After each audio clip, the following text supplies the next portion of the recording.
Good morning, students. I hope you are doing well. My name is Raki Kalita and I am your new social science teacher. Okay, so as you know that I am your social science teacher, so I will take your history and other parts of the social science. So what we are going to read today? Today we are going to start our new session with a chapter of history. Okay, with the chapter from history, we are going to start this class. Okay, so the first chapter which we are going to read today is the rise of nationalism in Europe. Here we are going to read about that how French Revolution impact the European society. I hope you have remember something about the French Revolution, about the causes of the French Revolution, how this French Revolution started and what happened later.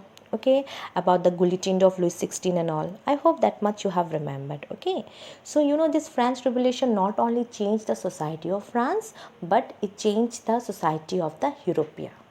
Okay, it changed the society of Europe, it changed the thinking capacity of the European people. So here we are going to read about those changes.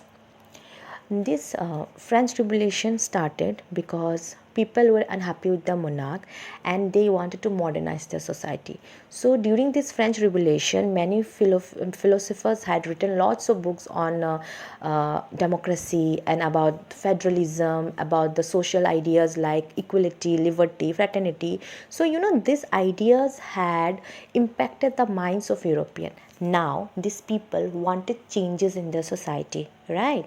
These people wanted changes in the society, and because of this reason they fought for their rights. You know that how these human rights are important for us. Okay, so that is what they wanted. So this chapter is started from this sentence. In 1848, Frederic Sorio, a French artist, prepared a series of 4 prints visualizing his dream of a world made up of democratic and social republics, as he called them. So the beginning of this chapter you will read about the Frederic Sorio. He was a French artist. Okay, so in 1848 he prepared a series of 4 prints. He prepared a series of how many prints? 4 prints. So in these 4 prints he had drawn something special. What he had drawn? He had drawn a Statue of Liberty. You know that how this statue symbolizes the idea of freedom. Okay, so it's like a goddess of liberty. Okay, so one Statue of Liberty was there. After that, many people from different social classes of Europe, many people from different societies came together. Okay, for example, the people from America, people from Switzerland, people from German state. So these all people came together and they pass over it. So many leaders were there, and these leaders lead the long procession, and this long procession just passed through the Statue of Liberty. And then what happened? They pay their gratitude, they pay their homage to the Statue of Liberty. And all the monarchy got collapsed.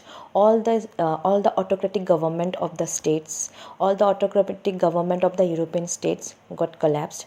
There was no monarchy now.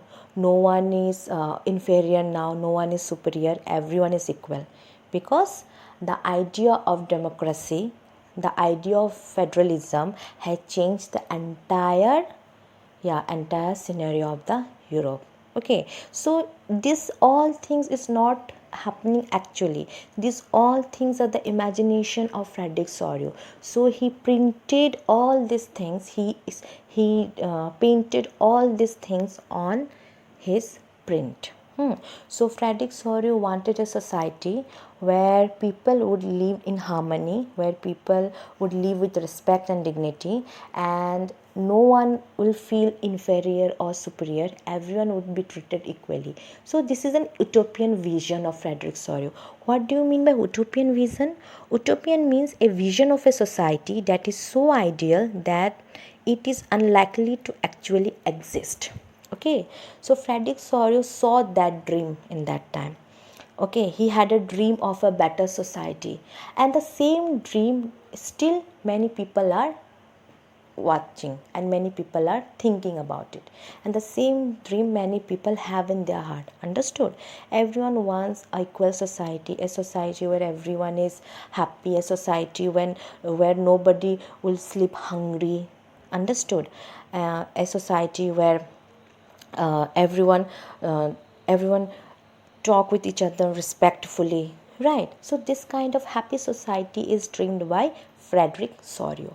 So in this introductory part you have to only read about this thing, okay, about the dream of Frederick Sorio. Okay, and I hope that if you get any confusion and if you get any problem, you can ask me at the evening session. Okay, in the evening session when the clarification period will be going on, that time you can ask me your questions. Okay, I am always there to help you. Thank you and have a nice day.